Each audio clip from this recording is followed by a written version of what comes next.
The standard of excellence at Benedictine Military Academy goes back over 100 years in Savannah. Academically and athletically, it's tough to do a whole lot better than what they are doing at this school. Lunch? Well, that was a whole other matter altogether. So, and a lot of the alumni can tell you for years, it was pretty much Subway, Chick-fil-A was drug in the back door, handed out, and that was lunch. All that changed 6 years ago when Vincent was brought on board to change it. He works for a company called Sage Dining, an international company that operates kind of like kitchens in college, but on a much smaller scale. The goal here, like so many others, was to make sense out of the lunch program, and of course make it healthier as well. All Vincent has done is probably create one of the most popular school lunches in the city. How so? With amazing variety and freshness.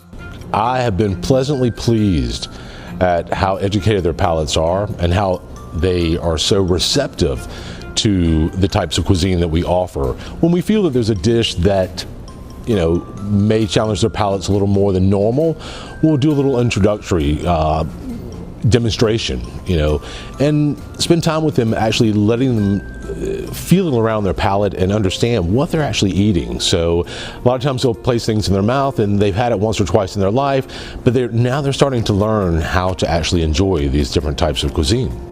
Listening to Vincent talk about all this, it's pretty clear that the educational aspect of what he's doing is just as important to him as giving these boys something to get them through until dinner. And he's taking them all over the world. Paquitos we introduced this year to the young men as well.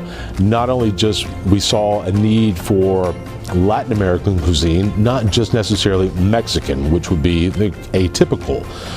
So we've branched out into Ecuador, Bolivia. We'll offer the Puerto Rican staple of sancocho, to the boys, which they actually enjoy. So because they've actually been educated on it. So. Now, no one will sit here and tell you that he's trying to create several hundred foodies every year with all of these very different offerings. But they are trying to pique curiosities, and sometimes, it actually works. There is some. I haven't found my budding chef yet. I keep saying that. After 6 years, I keep waiting for my budding chef, and I haven't found him yet. I think there's a freshman this year that might just actually might go the distance, but they are inquisitive. I think the biggest compliment is the fact, and I hear this quite honestly from a lot of parents, is the fact that they'll be out to eat with their son, and the young man will say, "I'll have the ossobuco," and the parents are stunned because all of a sudden, where do you know this? How do you know this dish? He's chef makes it for us. Holiday menus are a big deal around here. St. Patrick's Day, obviously, in October, there's a big German influence, but all of the food comes with a lesson. Sometimes there's instruction, maybe some music.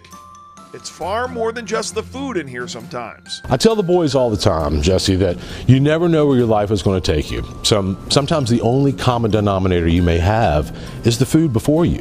You could be doing business in some far corner of the world. And some cultures, don't take it too kindly if you don't, partake in their food. So I go to great lengths, to make sure that they understand these concepts. Yeah, all part of a high school education, right? Parents are welcome anytime as well. You never know. You might just learn something. I want them to enjoy the experience as well. I want them to see what the boys are actually having. I want them to be confident in the knowledge of knowing that, I'm taking care of your son today.